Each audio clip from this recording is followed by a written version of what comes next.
There's a deal, a tentative deal, between writers and the big studios that pay them. Overnight, the writers' strike reaching its final act. The WGA agreeing to a tentative 3-year deal with the AMPTP, which represents streamers and studios. The Writers Guild of America strike has been going on for nearly 5 months now. 11,500 writers suddenly not working. That sent dozens of productions into limbo.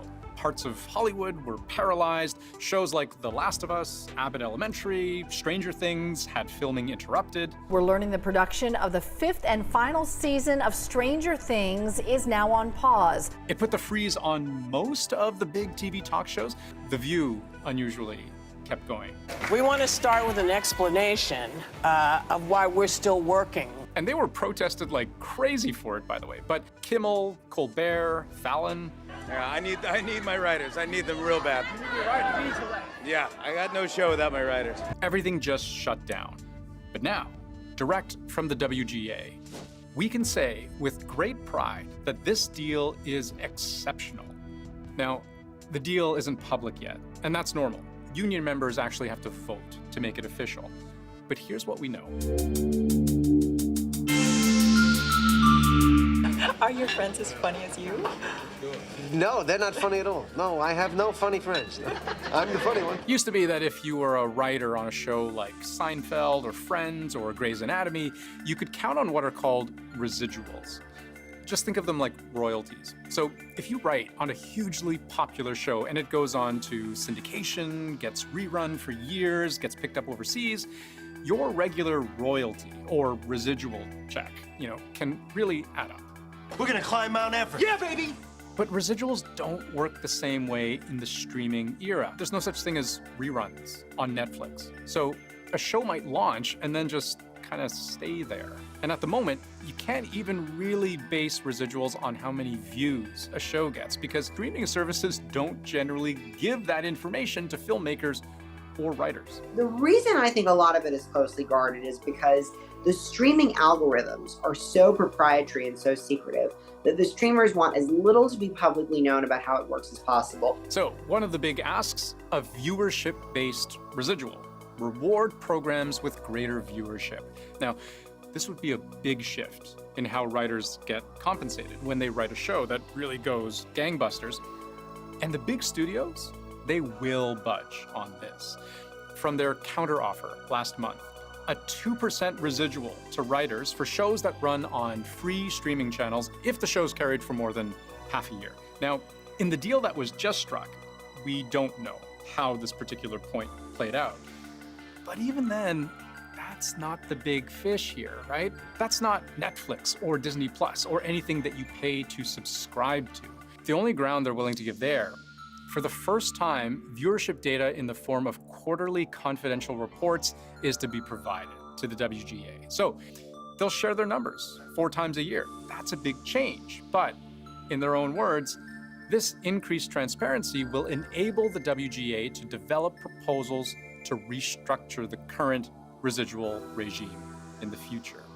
So, translation, yeah, we'll let you see the numbers, we can talk about them, but how that equals residuals, we're not actually there yet. But I will humble myself before you because I cannot imagine my life without you, and that is why I wish to marry you. Now this compounds on another problem. Bridgerton is a really good example of how even the biggest shows today just end up paying writers less. A streaming show, sometimes you see 8 episodes in a season, like there are way fewer, which means fewer opportunities for writers to be working and monetizing what they do. Bridgerton is only 8 shows a season. That's peanuts compared to the good old days when you might crank 20 plus episodes out over the course of a year. So the bottom line here, writers have less work and big studios say we can't pay you more to make up for it. Between seasons 1 and 2, we had a writer who had to drive an Uber. The industry is saying, we're still not sure where this is going. We're losing money on these businesses. This is not the time to be trying to squeeze us. A high school principal in Florida recently resigned after she received criticism from parents for showing students Michelangelo's sculpture David in direct violation of the state's Don't Say Gray law. That, I guess, I'm hoping that was written by ChatGPT and not... Show me ChatGPT! Ah, Seth Meyers calling out his writers for bad jokes aside, the threat of artificial intelligence to writers is very real. I'm out here, we're all fighting corporate greed, we're fighting for a fair deal. I want to fight for ethical AI. Basically, they don't want AI taking writer jobs. For example, I've got ChatGPT open right here. This is just one example of a generative AI tool, but it's a simple version of what they're worried about. So if I was a big-time movie executive, I could lean on this type of AI to write me some kind of cookie-cutter holiday movie script. So let's say I say, write me a movie plot about how two people fall in love during Christmas, but with a twist. And so there you go. It's typing something here, right? This is a large language model that is familiar with countless holiday movies that have come out. It can use that large base of knowledge to churn out something new. You can see it's doing paragraph after paragraph after paragraph. Now, I'm not going to make you listen to this whole thing, but I am going to read it for myself, and then I'll summarize what the basic idea is here. Let's just fast forward through this section. Okay, so I've gone through it. I'll summarize it like this. So it takes place in a place called Evergreen Falls, and the story is about an architect who meets a widowed firefighter because the architect's house tragically burns down. Enter the firefighter, the two meet, they fall in love, but then the twist comes when the architect discovers like an old box of mementos from her mom, and when she reads it through, she realizes that her mom went through a lot of the same problems that she's going through. Anyways, look, it's complicated and kind of interesting. But the point is, this is just the seed of an idea, right? Created by a machine, not a writer.